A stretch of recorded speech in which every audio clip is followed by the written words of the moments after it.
Ole Miss, and this is courtesy OleMissSports.com. Talk about an easy schedule. They got an easy schedule, buddy. The first half of their schedule is a cakewalk. They host Furman, host MTSU, go to Wake Forest, host Georgia Southern, host Kentucky, and go to South Carolina. If they do not start 6-0, something is bad wrong in Mississippi. The second half of the season gets a little bit tougher. They go to Death Valley to play LSU. They have a bye week, then they host Oklahoma. They go to Arkansas. Then they host Georgia. Then they have a bye week, and then they go to Florida. And then they end their season in the Egg Bowl with Mississippi State. So, Rustin, what do you see here for Ole Miss? I'm a big believer in the roster Lane has. He's got an insane amount of talent. Offensively, he might have the most skill talent of any team in the SEC. He can score on anybody in a lot of different ways. I've got them going 11-1 with their only loss being Georgia because of how weak this schedule is. The only caveat I see there, I could see them going 10-2 if Blake Baker is able to hold them down in Death Valley. Again, LSU has the best defensive coordinator in America.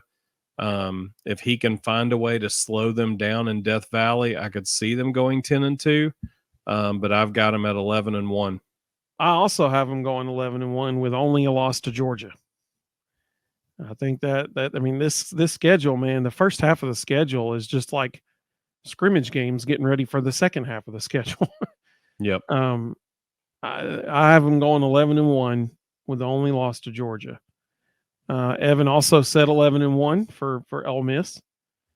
Herb said strength of schedule keeps them out of the playoffs unless they get lucky in SEC championship game. Well, this strength of schedule, the first half of it, I would agree, is the Pits. The second half of it's pretty strong. But the first half is just, let's go throw it around the yard a little bit and win a football game. Caleb has go ahead, Rustin. It is ridiculous when you look at their offensive depth chart. I mean, the skill guys just go, I mean, it's unbelievable. They can go 8 deep at wide receiver without losing any talent, and their top 3 are all going to be top round draft picks in the NFL. Caden Prescorn, their tight end, is going to be an NFL player. You know, a running back, they've got Ulysses Bentley and Henry Parrish. They've got Rashad Amos as the third stringer. He's a transfer from Miami of Ohio that was one of the leading rushers in the country last year. I mean, it's just ridiculous. They can go on. And what's more ridiculous is if something happens to Jackson Dart, they've got Walker Howard sitting there ready, and he might actually be better. He's just biding his time, letting Jackson Dart be the senior starter, but Walker Howard might actually be the better quarterback. It's ridiculous how many weapons they have. Let's see. Caleb Woncare said 9-3 losses to Georgia, Kentucky, and Wake Forest. Not a chance. No way.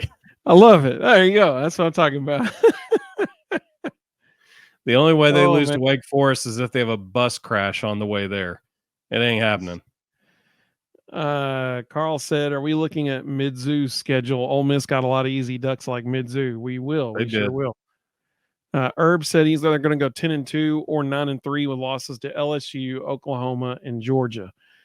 I mean, if there's 3 teams on the schedule that can beat them, it would be those 3. I agree.